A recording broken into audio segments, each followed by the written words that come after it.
Hello दोस्तों, welcome back again with a new case study with me. इस case की शुरुआत होती है जून 2009 में कर्नाटका के हसन बस स्टैंड के एक पब्लिक टॉयलेट से।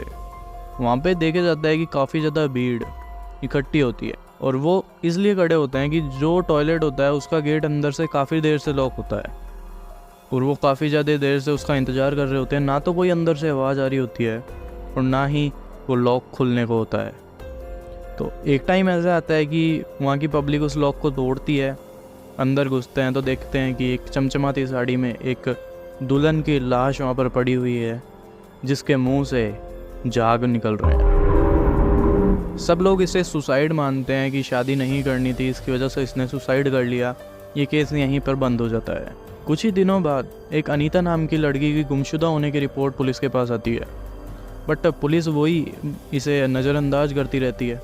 बट एक टाइम ऐसा आता है कि अनीता के गांव के 150 लोग पुलिस स्टेशन में आते हैं और पुलिस को धमकी देते हैं। पुलिस उनके गुस्से और उनके जोश को देखकर इस केस को थोड़ा टाइटली लेने लग जाती है। पुलिस जब इस केस की इन्वेस्टिगेशन करती है तो पता चलता है कि हसन बस स्टैंड पे जिस लड़की की लाश मिली थी वो अनीता ही थी। अनीता का जब मोबाइल नंबर ट्रेस किया जाता है और कॉल रिकॉर्ड्स जब निकाले जाते हैं तो पता चलता है कि एक कावेरी नाम की लड़की से अनीता की बहुत ज़्यादा बातचीत हो रही थी जो कि मार्च से गुमशुदा थी। और जब कावेरी का नंबर ट्रेस किया जाता है और उसके कॉल रिकॉर्ड्स निकाले जाते हैं तो पता चलता है कि कावेरी एक पुष्पा नाम की लड़की से काफ़ी दिनों से बहुत ज़्यादा हद तक बात कर रही थी। मतलब काफ़ी ज़्यादा समय उसका उससे से बात करने में जा रहा था। जब पुष्पा का पता निकाला जाता है तो पता चलता है कि पुष्पा भी 1 साल से गुमशुदा है। पुष्पा का नंबर जैसे ट्रेस किया जाता है तो एक के बाद एक लड़कियों के नंबर सामने आते हैं जो कि सभी गुमशुदा थी और इनमें से लगभग सभी की रिपोर्ट्स पुलिस स्टेशन में नहीं दर्ज हुई थी क्योंकि इनके पेरेंट्स एक गरीब होने की वजह से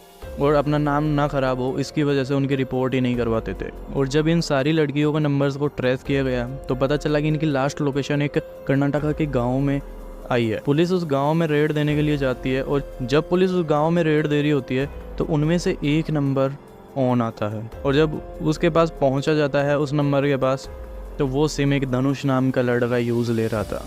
जब धनुष की खिंचाई की जाती है, धनुष से पूछताछ होती है तो धनुष बताता है कि ये नंबर मुझे मेरे चाचा मोहन ने दिया था। और जब मोहन के रियल नंबर्स के ट्रेस किया जाता है और उनके कॉल रिकॉर्ड्स निकाले जाते हैं तो पता चलता है कि मोहन एक सुमित्रा नाम की लड़की से बहुत ज़्यादा बातें कर रहा है। पुलिस सुमित्रा का पता लगाती है और सुमित्रा को भी ये सारे केस के बारे में समझाती है। सुमित्रा के जरिए मोहन की लोकेशन का पता लगाया जाता है और मोहन को बेंगलोर के एक घर से उठा लिया जाता है। अब मोहन को कस्टडी में लिया जाता है।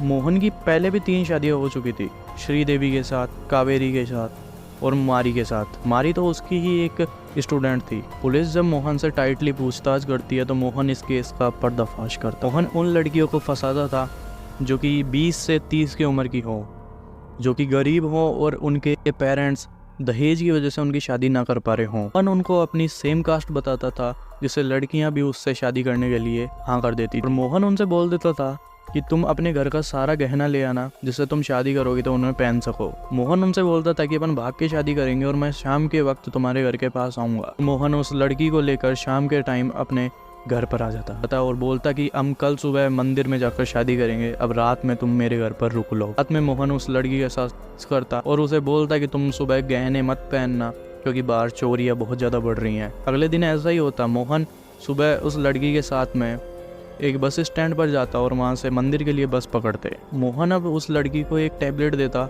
जो कि साइनाइड से कोटेड थी। मोहन उस लड़की से बोलता कि ये एक गर्भरोधक गोली है और इसे तुम टॉयलेट में जाकर लेना, इसको लेने से तुम्हें उल्टी भी हो सकती है। जिस लड़की को मोहन ने फंसा रखा था वो ऐसा ही करती और टॉयलेट में जाके इस गोली को ले लेती।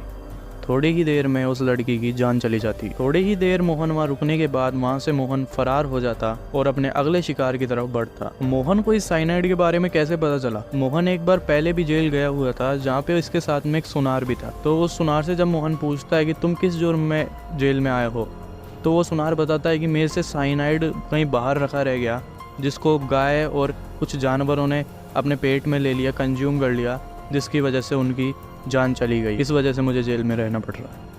अब मोहन के दिमाग में साइनाइड को लेकर एक ऐसे ख्याल आए जिसको उसने इन लड़कियों के साथ में अपनाया और मोहन ने इस साइनाइड के प्रयोग से 30 लड़कियों की हत्या कर दी थी। मोहन अब भी जेल में बंद है और अपने केस को खुद ही हैंडल कर रहा है और अपनी सज़ा को कम करवाने के लिए लॉ की किताबें अभी भी जेल में रहकर पढ़ रहा है। मोहन के इस जुर्म करने की वजह का अभी तक पुलिस को पता नहीं चला है और अभी तक किसी को पता नहीं है कि इसने इतनी लड़कियों को मारा किस वजह से। अगर मोहन को ये साइनाइड बिना लाइसेंस के नहीं मिलता तो शायद से 30 लड़कियों की जान बच जाती। तो ये था साइनाइड मोहन का केस, जो कि दिल दहला देने वाला है। और अगर आपको हमारी वीडियोस देखना पसंद है और हमारी डॉक्यूमेंट्री सुनना पसंद है तो हमारे चैनल को आप सब्सक्राइब कर सकते हैं। मिलते हैं ऐसी नेक्स्ट वीडियो के साथ, तब तक के लिए टेक केयर, बाय बाय।